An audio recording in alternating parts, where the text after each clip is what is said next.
Hello les copains, bienvenue dans cette nouvelle vidéo. Vous l'avez vu dans le titre, aujourd'hui on va aborder un sujet qui intéresse énormément et qui intrigue beaucoup, à savoir le monde des partenariats dans l'univers animalier.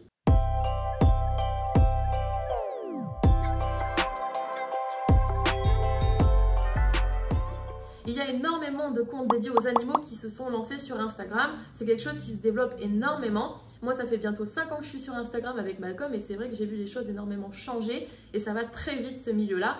Ça fait à peu près 3 ans que c'est mon métier et du coup, je reçois beaucoup de questions sur ça, sur les partenariats, à savoir comment ça se passe, j'ai envie de me lancer, je sais pas comment faire, comment ça se passe en backstage, comment toi tu as fait. Donc j'avais envie de répondre à toutes ces questions parce que c'est un monde où il peut y avoir des dérives et surtout c'est un secteur qui est très spécifique, les animaux. Et j'ai la chance d'avoir une vision assez globale dessus parce que j'ai 2 métiers. Donc j'ai le métier de créatrice de contenu avec Malcolm et j'ai également une agence de com dans les animaux de compagnie. Donc c'est quelque chose de spécialisé et je suis amenée justement à contacter des gens, à faire des campagnes d'influence dans ce monde-là. Avant de commencer cette petite vidéo, je voulais vous faire un petit récap sur qui nous sommes avec Malcolm, même s'il n'est pas sur la vidéo et qu'il est juste à côté de moi là en train de dormir. Il déteste filmer à la maison, donc je le laisse tranquille. Mais pour que vous puissiez mieux comprendre un petit peu le déroulé de cette vidéo. J'ai créé un compte à Malcolm il y a bientôt 5 ans, en mars, donc dans un mois ça fera 5 ans.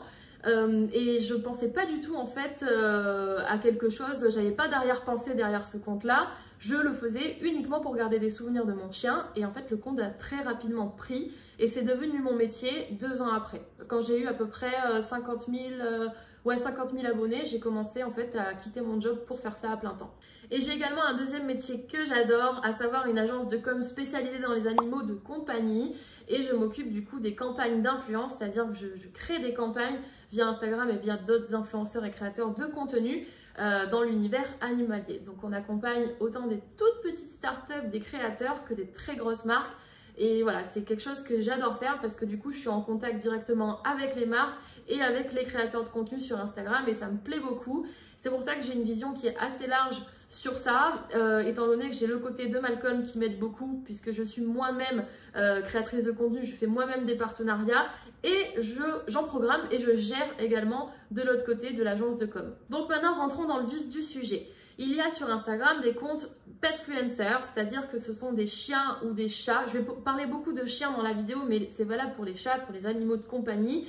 Il y a énormément de comptes petfluencers, donc dédiés aux animaux, c'est-à-dire que c'est souvent l'acteur principal du compte. Et voilà, on raconte la vie de l'animal plutôt que de l'humain. Il y a aussi des comptes lifestyle qui ont des animaux, mais je vais vraiment parler plus voilà, des partenariats animaux ou des Instapet. Je vois souvent beaucoup ce nom-là, beaucoup en France. Et voilà, c'est dans l'idée, c'est un compte Instagram autour du chien, autour du chat. Les comptes petfluencers sont de plus en plus appelés par des marques à faire de la promotion au travers de leur compte. Puisque bien évidemment, pour une marque du secteur animalier, c'est toujours plus intéressant de faire de la visibilité au travers d'un compte d'un petfluencer plutôt que de quelqu'un qui va parler de fitness ou de bricolage parce que l'audience de cette personne-là sera plus ciblée.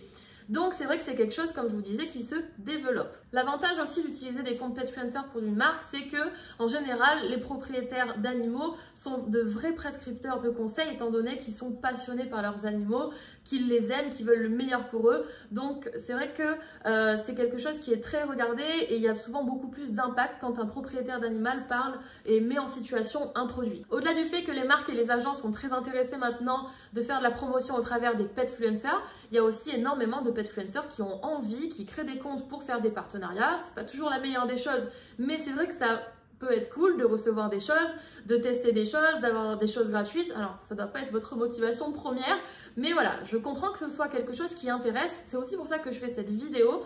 Et partons dans l'optique où vous avez envie de faire un partenariat. Qu'est-ce qui, selon vous, peut être un bon profil ? Vous avez 2 heures. Pour vous parler, selon notre agence, il y a toute une liste de facteurs primordiaux selon nous qu'on va regarder pour faire appel à un profil pour un partenariat. On est une agence de com qui est spécialisée dans les animaux de compagnie, donc c'est notre domaine d'expertise et c'est vrai qu'on est très regardant sur plein de choses, ce qui n'est peut-être pas le cas de toutes les agences et des agences qui ne sont pas forcément spécialisées dans ça. En tout cas, nous, c'est vrai que ce qu'on va regarder, c'est déjà l'univers. Il faut qu'il soit unique, il faut qu'il soit voilà, beau, il faut qu'il y ait de la bienveillance surtout. Ça, c'est la base des bases des bases. Mais vraiment, je tiens vraiment à appuyer dessus. C'est très très important et que l'animal soit respecté. Sinon, c'est Ce que va regarder une agence ou une marque quand elle va faire appel à quelqu'un pour un partenariat, c'est aussi voilà, l'univers du compte, mais également ce qui se dégage du compte, les visuels qui sont faits et aussi l'engagement de ce compte, c'est-à-dire le taux de réaction qu'il y a sur son compte, c'est-à-dire le nombre de likes, de commentaires, les impressions, le nombre de vues. C'est quelque chose, on ne va pas se mentir, qui est quand même important pour une marque puisque c'est aussi de l'investissement pour eux de créer des campagnes d'influence. Donc, ils doivent avoir aussi des retombées et atteindre leurs objectifs. Donc, c'est quelque chose qu'on va regarder, mais ce n'est pas tout. Il y a également quelque chose d'important qu'une marque va regarder en général. Hein. Ce n'est pas toutes les marques qui sont aussi regardantes, mais c'est vrai que c'est bien de faire une vraie sélection de profils quand on fait des campagnes d'influence. On va regarder les partenariats passés, c'est-à-dire les collaborations que le compte a pu faire dans le passé, voir s'il a déjà travaillé avec la concurrence, s'il enchaîne, si le compte est une vraie vitrine et qu'il y en a de partout, si le contenu va être noyé parmi tant d'autres. C'est vraiment quelque chose qui est très regardé, c'est pour ça que c'est hyper important de faire une vraie sélection de vos partenariats. Prendre des partenariats juste pour les prendre et en avoir plein, ça ne sert à rien. Parce que je peux vous assurer que ça peut vous en faire perdre d'autres. Et moi, c'est quelque chose auquel je fais très attention. Mais voilà, c'est vrai qu'il y a de la demande. Des fois, c'est pas tous les jours facile de refuser parce qu'on est tenté, parce que comme je vous le disais, c'est cool, on a envie et tout ça. Sans parler qu'il y a de la rémunération parce que là, on est vraiment que sur la base de la dotation au niveau où je parle. Mais du coup, voilà, c'est vrai que ça peut donner envie. Donc, il faut vraiment faire attention. Il vaut mieux privilégier la qualité à la quantité, croyez-moi. Et je vais vous prendre un exemple très logique. Notamment, je crois que c'est sur le pet food que c'est le pire au niveau des partenariats concurrentiels. On ne peut pas parler de, par exemple, Royal Canin le jeudi et parler de truc machin minou le vendredi. C'est juste pas possible. S'il n'y a aucune cohérence, on perd en crédibilité. Donc, ce n'est pas intéressant pour une marque de travailler avec des personnes qui ont tendance à faire ça, à changer d'avis, à changer de gamme tout le temps. Parce que derrière, le pouvoir de prescription, ben, il est nul. On fait juste de la visibilité pour faire de la visibilité et ça, c'est absolument pas intéressant. Donc vraiment, c'est quelque chose à laquelle il faut faire très attention. Et j'allais oublier, une marque va également regarder si votre univers colle au sien tout simplement. Donc voir si vous allez être la bonne personne pour en parler parce qu'il y a énormément de monde. Donc c'est vrai que c'est important de choisir des profils qui ressemblent à la marque, à leur univers, que ce soit au niveau de l'éthique, que dans la façon de procéder. Et il faut aussi qu'il y ait un bon contact avec la personne. C'est ça qui est agréable aussi quand on fait des partenariats, c'est d'avoir un échange avec le partenaire et de créer un lien tout simplement.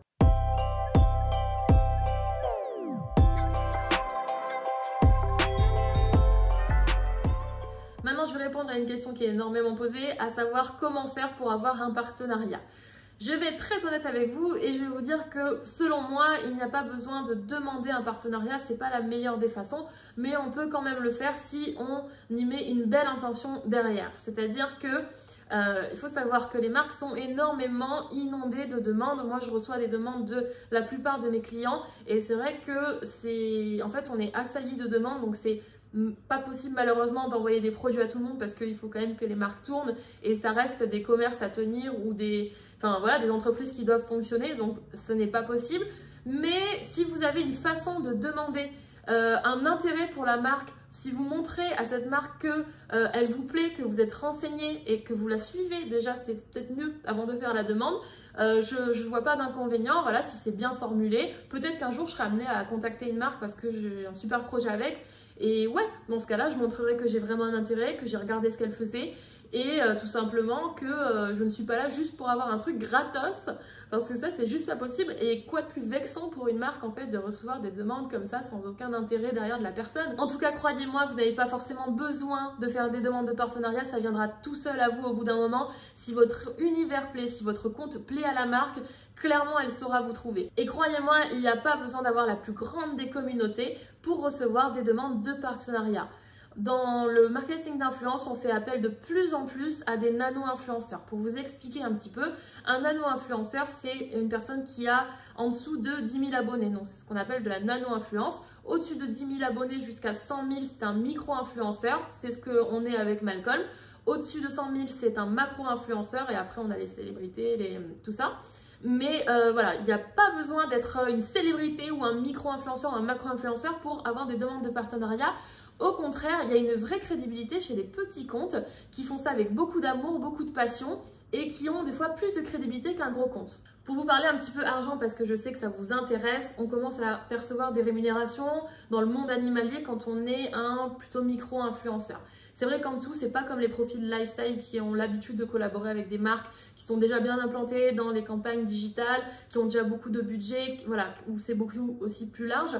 C'est vrai que dans le monde animalier, ça reste encore restreint. Les marques qui se sont lancées sont encore aux prémices de tout ça. Même si depuis 3 ans, honnêtement, ça s'est très très bien développé et je vois vraiment beaucoup de changements au fur et à mesure des années. Voilà, mais quand on est un petit micro-influenceur, franchement, il ne faut pas espérer en vivre. On peut toucher des rémunérations. Maintenant, clairement, on ne fait pas des fins de mois avec. Donc, c'est vrai que je me sens très chanceuse et très privilégiée de pouvoir vivre de ce métier depuis bientôt 3 ans.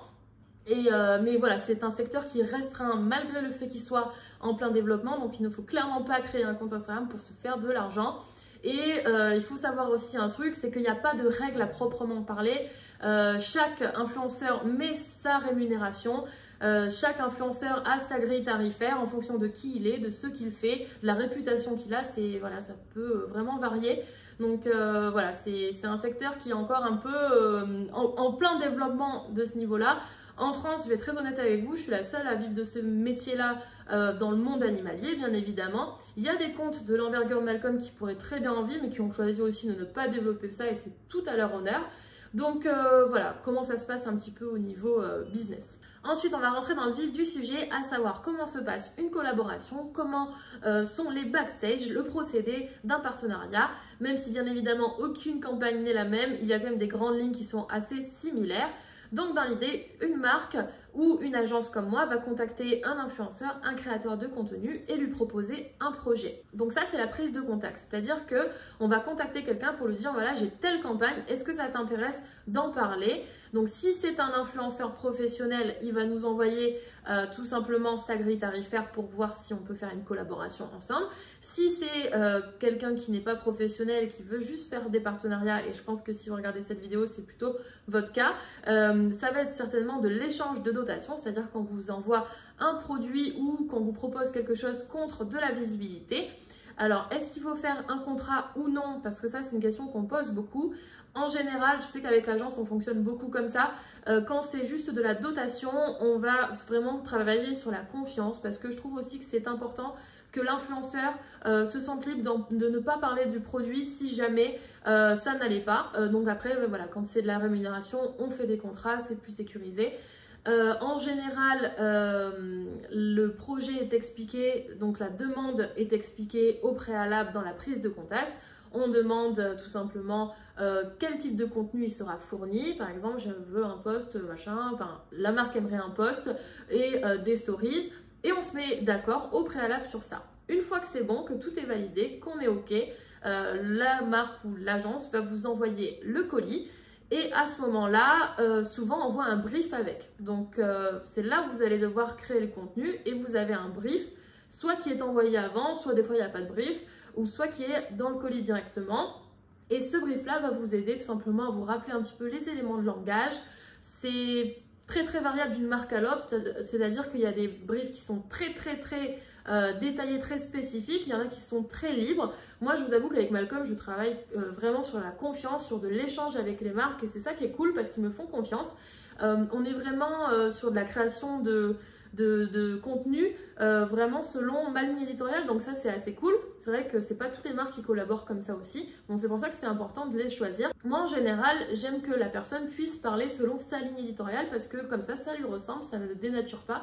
C'est vrai que je vous donne un exemple tout bête, mais il y a une campagne de vêtements outdoor qui sont super comme vêtements et j'adore, qui justement font des très grosses campagnes actuellement et qui ont un brief qui est tellement précis et en fait le truc c'est que les éléments de langage sont demandés à tout le monde de la même façon et du coup c'est dommage parce que ça perd en spontanéité et c'est vrai qu'en fait tout le monde a les mêmes textes, c'est-à-dire ah ouais elle est super ma veste, elle a des poches, elle a ci et ça et c'est dommage parce que ça perd un petit peu en crédibilité, mais c'est mon avis. Ça n'empêche que cette marque est super, si vous la reconnaissez. Donc voilà, si vous avez un brief entre les mains, vous avez un petit peu les éléments de langage, qui est la marque, peut-être des informations sur le produit, une fiche produit tout simplement, les hashtags à utiliser, les tags à mentionner, voilà, ce genre de choses-là. Maintenant, je trouve que vraiment c'est important d'être libre dans sa création de contenu. Bien évidemment, des fois il y a des mots, des tournures à prendre et tout ça, mais on ne doit pas complètement vous bloquer et vous imposer quelque chose, ça c'est très important et vous devez pouvoir être tout à fait ok de refuser si ça ne vous convient pas. Et pour ce qui concerne le après partenariat, une fois que vous avez posté, donc c'est quand même intéressant d'interagir avec sa communauté si on vous pose des questions.